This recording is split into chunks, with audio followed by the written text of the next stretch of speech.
Let me quote him. With all its failings and betrayals, the guarantees contained in India's secular democratic constitution have made a significant difference to the lives of its dispossessed people. And then he adds, they would have been even poorer than they are now, more insecure, more oppressed without democracy. Of this, I am convinced. You're radically disagreeing with someone like Harshmandir. No, I mean, this is I'm sorry to say, it's a silly point, because it suggests that what I'm saying is we shouldn't have democracy, we should have some other old, discredited, authoritarian system. No, I'm not sure he's suggesting that. He's simply I'm suggesting not that your questioning is unjustified. It is not. That you're finding flaws where they don't exist. Oh, come on. Or you're exaggerating. No. I mean, look at the Human Development Index, at what it's saying. My point is not that I'm saying that there are problems in our system, and we need to face them. What system we need would to have look worked at them. better from the point of view of India's power? What would have produced a better human index for India? For example, when someone keeps saying democracy, democracy, they're refusing to see the fact that what I'm saying is that the fusion of corporate globalization and democracy has created. So you have to look at that. But what system would work better than this? A system in which you don't have these free market policies. A system where you don't have... What policies would you want? Socialist policies? No, different. Come on, Karan. I mean, do you want me to give you a manifesto right here? No, because the thing is that I suspect, and I'm putting this bluntly, that in fact it's your ideological aversion to the free market that has conditioned your suspicion or your questioning of democracy. Well, you're right, because I do have an ideological aversion to the free market, and its fusion with democracy has corrupted what democracy was meant to mean. But when you're saying, what's your solution?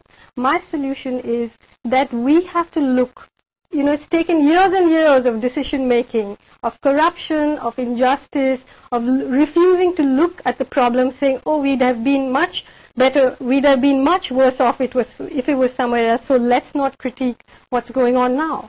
My thing is that every time something happens, for example, if you'll just give me 2 minutes, I'd like to say that we call ourselves a democracy, but as a society we tolerate the 68,000 dead in Kashmir, we tolerate laws like the Armed Forces... You don't tolerate it, people like you question it, your voice very is heard, few, your criticism is but heard. we tolerate it, nothing happens. But let me just finish. We tolerate deeply undemocratic laws like the Armed Forces Special Powers Act.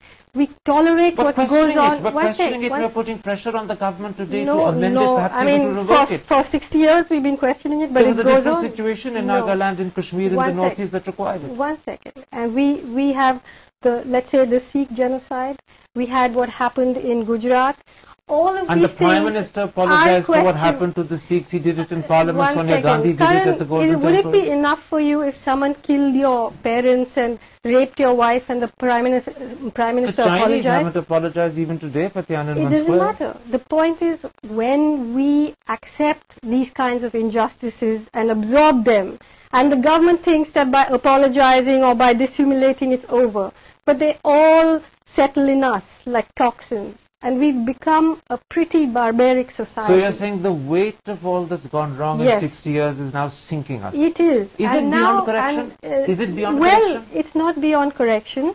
It would not be beyond correction if instead of patting ourselves on the back and saying, no, we are so much better off now, we looked at what's going wrong and we went out and insisted that we start moving on the path to justice. So your essays are in a sense a wake-up call to the Indian people. You're saying, look at the black side of our democracy. Stop patting yourself and ignoring. Absolutely. I mean, look at everything that's going wrong. So you're not dismissing it. You're actually asking Indians to open their eyes and see the truth. Yes, absolutely. All right, let's take a break at that point. And in the light of what we've achieved so far, let's come back and talk about how you view the Maoist struggle.